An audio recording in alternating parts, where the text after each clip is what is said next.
Hello, welcome to Only the Parts You Need, a GURPS podcast. I am EnragedEggplant, and in this episode I would like to discuss powers, what they are, how to build them, and how to use them.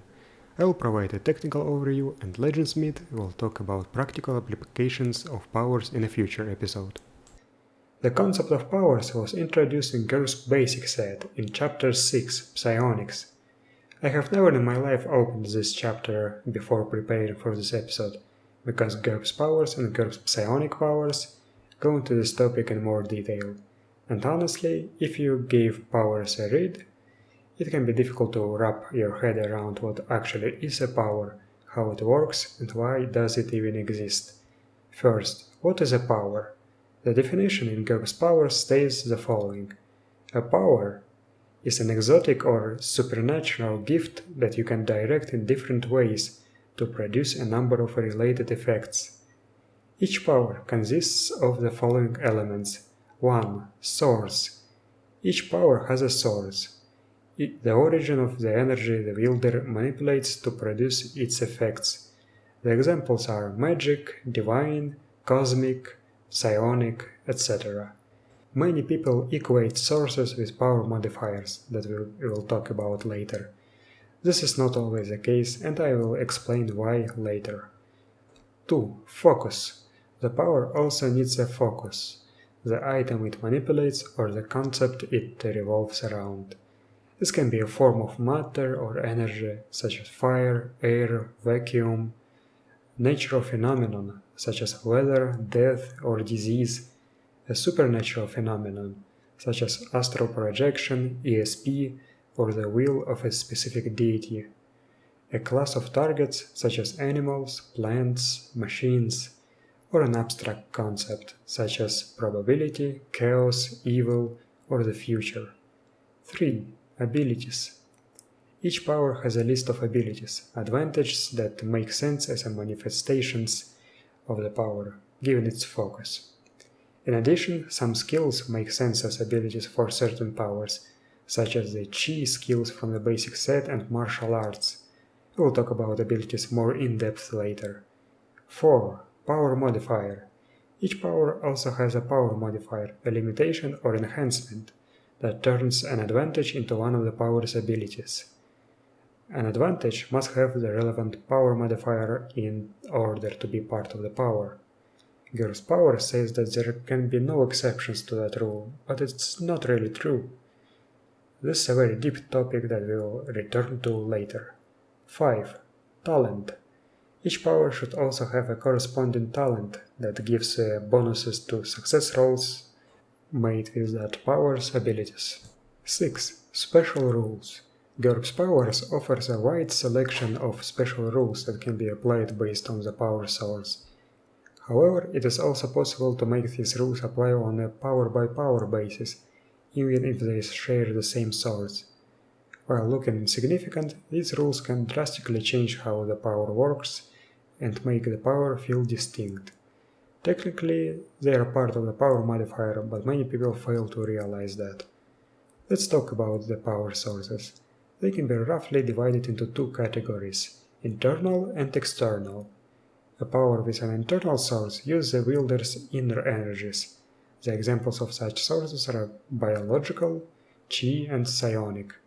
External powers either use ambient energies or channel an energy imparted by another being.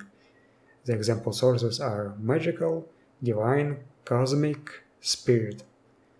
There are also sources that straddle the line between internal and external, such as nature. This division is no rule by any means, and the power sources are only limited by your imagination. For example, what if a character worships a god mind that grants him psionic powers in response? Is it internal, external, or both? It doesn't really matter, but defining the source of each power is important for skills and abilities that analyze, detect, resist, or neutralize powers depending on their source. Also, if you are using any special rules concerning powers, they might depend on the source. The power's focus dictates what the power's abilities do, what they affect, and more or less what the power is. It can be narrow, such as fire or gravity, or it can be quite broad, such as spellcasting. Sometimes the power can have more than one focus, mostly in the case of divine powers. For example, in D&D, the dwarven deity Moradin grants his clerics powers over earth, protection, and some other minor things. What would be the focus here? I would just list it as earth and protection, and accept the power as quite a broad one, without splitting it into two powers of earth and protection. But you might want to do that. It's your game after all. Also, sometimes the power source and focus are the same. For example, if you are using spirits to affect other spirits, both the source and focus are spirit. Abilities are the core parts of each power. They all should fit the power's source and focus, and the game's genre, realism level, and level of secrecy. Usually, they also have some structural similarities. For example, they might be all physical or mental, or have success rolls against the same attribute. In any case, to compile the list of appropriate abilities, go through the advantage section of the basic set and other books that offer new advantages, and write down all advantages that seem fitting. Some advantages might also need to be limited to fit the power in question. For example, affliction is a very broad advantage that can accomplish a wide variety of things. For an ice power, it would be reasonable to limit it to imposing dexterity penalties and paralysis to represent freezing the victim. However, if your player comes up with an ability that is not on the list, you should consider allowing it if it makes sense for that power. For example, freezing your victim's heart would be a heart attack affliction. Even if it was not on the list of ice abilities, it makes sense to add it. On the other hand, you should not make powers that encompass everything or almost everything, as that may result in things being quite bland. Some flexible magic systems suffer from this problem, whereas there is only one optimal way of doing something, and the difference is just a change of color or flavor, like Mass Effect 3 endings. When compiling lists of abilities, make sure to not make certain powers completely overshadow other powers.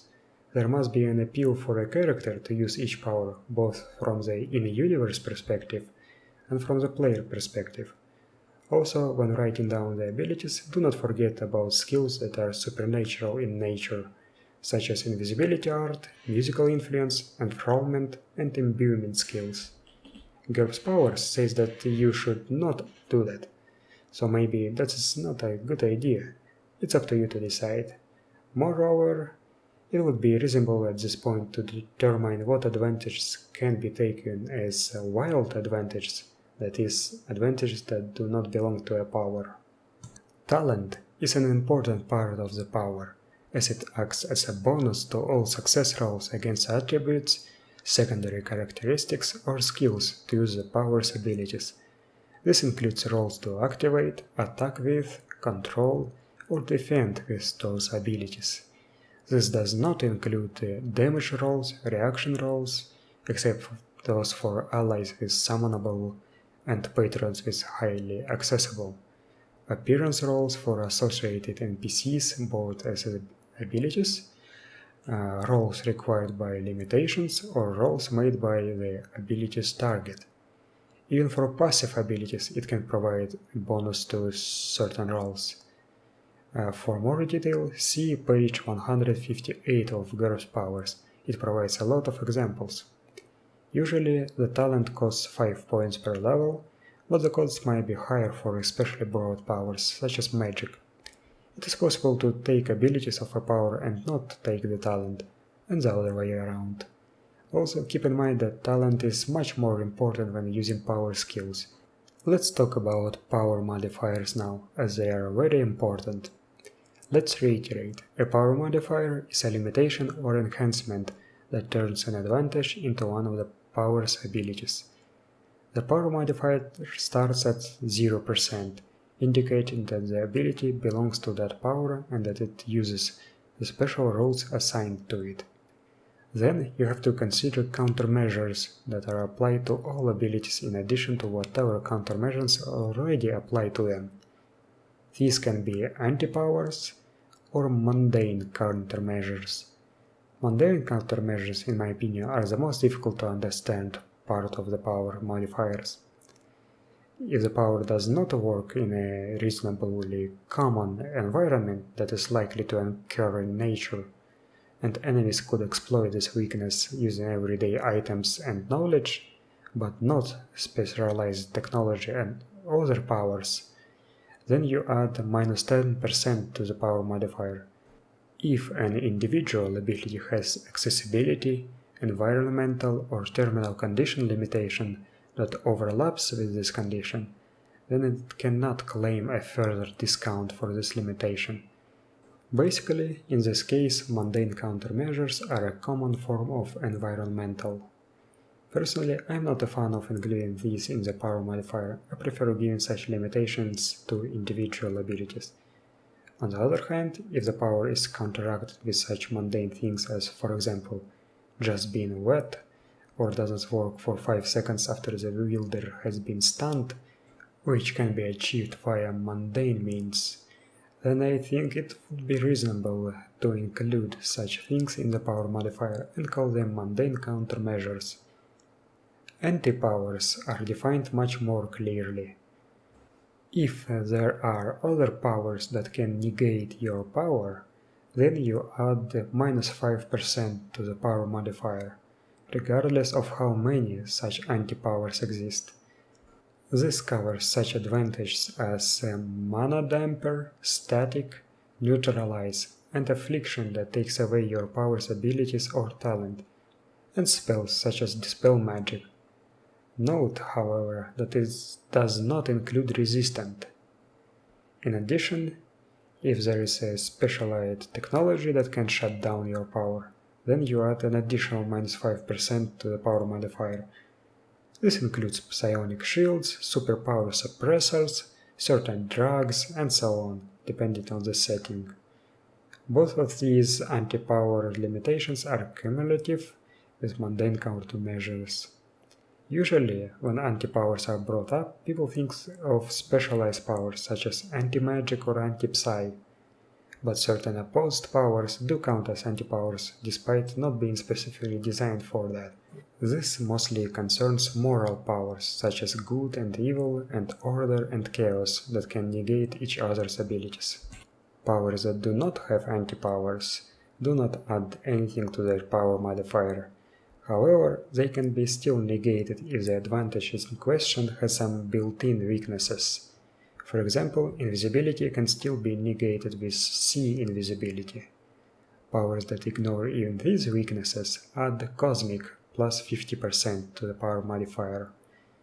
This lets their abilities ignore the things that normally block, shut down, or nullify wild versions of those traits, unless those countermeasures are themselves cosmic. Furthermore, nothing can take away the wielder's power. His abilities work on any world he visits, are present in any body he occupies, and so on. This power modifier counts as the first plus 50% of all cosmic enhancements added to the power's individual abilities. For instance, if the ability includes an irresistible attack, it costs plus 250% over and above the 50% of the power modifier, for a total of plus 300%. Many powers require you to take certain self-imposed mental disadvantages to represent a particular code of conduct that is required to use your powers. Such disadvantages are taken as normal. Usually, this is appropriate for divine powers, where you have to follow the patron deity's dogma. Basically, this is a pact limitation that usually adds from minus 5% to minus 15% to the power modifier. The list of valid disadvantages is quite short, but it can encompass a wide variety of dogmas: code of honor, honesty, sense of duty, trademark, intolerance, fanaticism, disciplines of faith, and vow. In addition, you may modify it further.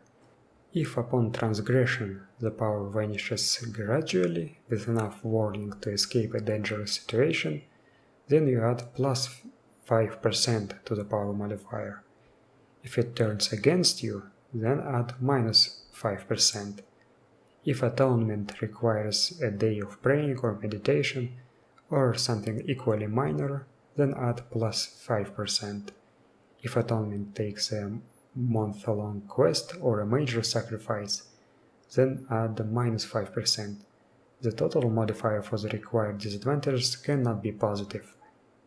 Then there is a question of energy channeling. Some powers channel inner energies, such as chi or psionic powers. Inner energies do not affect the power modifier because you always have access to them. Many other powers channel external energies that might be blocked by mundane or esoteric insulators. This looks similar to mundane or supernatural countermeasures, but the difference is that countermeasures prevent the powers from affecting something, and external energies prevent you from using the powers. If the power channels ambient energies that exist literally everywhere, then it's a plus 0% modifier. If the power channels an energy that permeates everything but can be blocked by an esoteric insulator, then add the minus 5% to the power modifier. The most common example is mana. Magical powers that rely on mana receive penalties in low mana areas and bonuses in high mana areas, but low mana areas are much more common than high mana areas. If the positive areas are as common as negative areas, then add plus 0% to the power modifier instead. If the power manipulates a natural energy that even mundane insulators can block, such as light, then add minus 10% to the power modifier. Finally, if the power manipulates sentient capricious forces, such as some fae or spirits, then add fickle minus 20 to the power modifier. Aside from that, there is many other things that you can include in the power modifier, such as accessibility, nuisance effect, and FP or HP costs. If the power comes with an energy reserve and its ability can only use this energy reserve instead of using FP or energy reserve, then you should add minus 5% to the power modifier. I suggest giving GURPS Power-Ups 8 limitations a read, as it includes many limitations that can be part of a power modifier. I find accessibility that requires you to perform gestures, magical incantations, or have an item in hand to be very interesting, opening up a lot of flavorful combinations. Backlash and Trigger also are widely applicable and customizable. Now, let's look over existing power modifiers and see what they are made of. 1. Biological, minus 10%. Biological abilities cost 1 FP to use and can be neutralized by specifically tailored drugs. That's technological countermeasures. GURPS Powers Enhanced Senses also has biological passive, minus 5%, that removes the FP cost. This is one of these cases when a power may have abilities with different power modifiers. 2. Chi, minus 10%. Chi abilities channel your inner life force. You must take a minus 10-point disadvantage, usually in disciplines of faith, monasticism or mysticism, or a comparable major vow, to represent your training regime and code of conduct. Should you neglect this, your power fails you the first time you call upon it under stress. To restore it, you must take 1d days to rebalance your chi. Until you do, you feel ill. The GM should choose one of these afflictions from irritating conditions: coughing or sneezing, drowsy, nauseated, or pain. There is also a very interesting variant in Pyramid 3 105, Chi Sorcery, minus 15%. It adds cost fatigue, 1 FP, minus 5% to the power modifier, and greatly expands the rules on Chi rebalancing. I strongly suggest checking it out if you want more flavorful details. 3. Cosmic, plus 50%. Your power channels the energy of creation. Normal countermeasures against the wild versions of your advantages do not work on your abilities, and you always have access to them. 4. Divine minus 10%. This is actually 3 different power modifiers under a single name for powers granted by good, neutral, and evil deities. A good deity requires you to take a minus 10 point disadvantage that represents its dogma or code of conduct. In case of transgression, the powers shut down gradually, but atonement requires a significant penance. B. A neutral deity requires you to take a minus 10 point disadvantage that represents its dogma or code of conduct. In case of transgression, the powers shut down immediately, and atonement requires a minor quest. C. An evil deity requires you to take a minus 10 point disadvantage that represents its dogma or code of conduct. In case of transgression, the powers are revoked immediately and turn against you. However, getting back in favor is an easy task that takes about a day. D. In addition to all that, optionally, you may want divine powers to depend on sanctity. This works similar to mana, but depends on how much is the location attuned to your patron deity. This does not affect the power modifier's value, because areas that provide bonuses are expected to be as common as those that penalize you. Also, it is possible to consecrate an area with a religious ritual skill. 5. Elemental, minus 10%. This only includes mundane countermeasures or insulators. 6. Magical, minus 10%. Magical powers channel ambient mana, with penalties more common than bonuses. There are anti-powers that counter magical abilities. 7. Moral, minus 20%. Moral powers come from some cosmic moral principle: chaos, evil, good, order, etc. They have opposing anti-powers. In addition, it requires you to take a minus 15 point disadvantage to represent your moral principles. If you falter, the powers are instantly revoked, and atonement requires a minor quest. 8. Nature, minus 20%. Nature powers have a mundane insulator. They work worse in polluted natural areas or urban settings. In addition, they are further penalized depending on the highest TL of items in your possession. In most adventures, where the party visits both urban and wilderness areas, the nature power modifier usually averages in a penalty. If you are not okay with that, consider using the revised penalty range that can be found on page 31 of Pyramid 368. 9. Psionic, minus 10%. Psionic powers can be negated by anti-powers and technological psychotronic countermeasures. In fantasy settings, GURPS suggests using psychobotanics to represent herbal concoctions that negate psionics, but provides no examples. 10. Spirit, minus 25%. Spirits are fickle, so they always require a reaction roll. They also require you to take a minus 5 point disadvantage related to spirit reverence. Should you transgress, the powers are revoked in the worst possible moment, but atonement is an easy task. 11. Super, minus 10%. Basically, this is a variant of the psionic power modifier.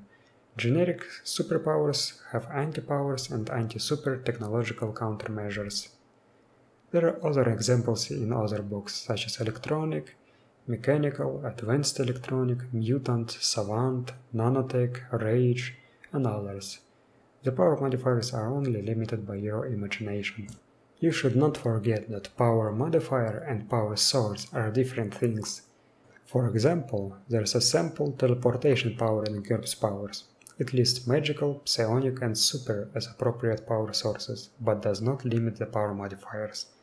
For example, the sorcery power modifier works identically to the magical power modifier, with an additional cost of 1 FP. You can take teleportation as a psionic power, and it will get a psionic power modifier. You can take teleportation as a magical power with a magical power modifier, You can take teleportation as a magical power with the sorcery power modifier. These will be 3 different powers, despite 2 of them sharing a power source, they work differently. If you want to see pre-written powers, take a look at the sample power section in GURPS Powers. There's also additional examples in GURPS Supers, GURPS Horror, and some other supplements. Finally, you definitely should read through the Powers in Action chapter in GURPS Powers. Not only does it describe in detail how abilities are used, it also provides an extensive list of optional rules. These special rules can be applied on a source-by-source basis or a power-by-power basis. They do not affect the power modifier, so try to keep things balanced when defining what special rules apply to what powers. Among these special rules, you will find rules for extra effort, crippling, power combinations, and other things that will add a lot of flavor and mechanical depth to the powers. For magical powers, I would also recommend using variant critical failure tables from GURPS Taumatology. Lastly, you probably should consider what powers can be learned after each character generation and what powers are only available at the start. A lot of people consider GURPS Powers to be just an advantage expansion book, but in my opinion, it is one of the essential books that should be purchased along with the basic set and martial arts. I think that's all for this segment. I hope that was helpful.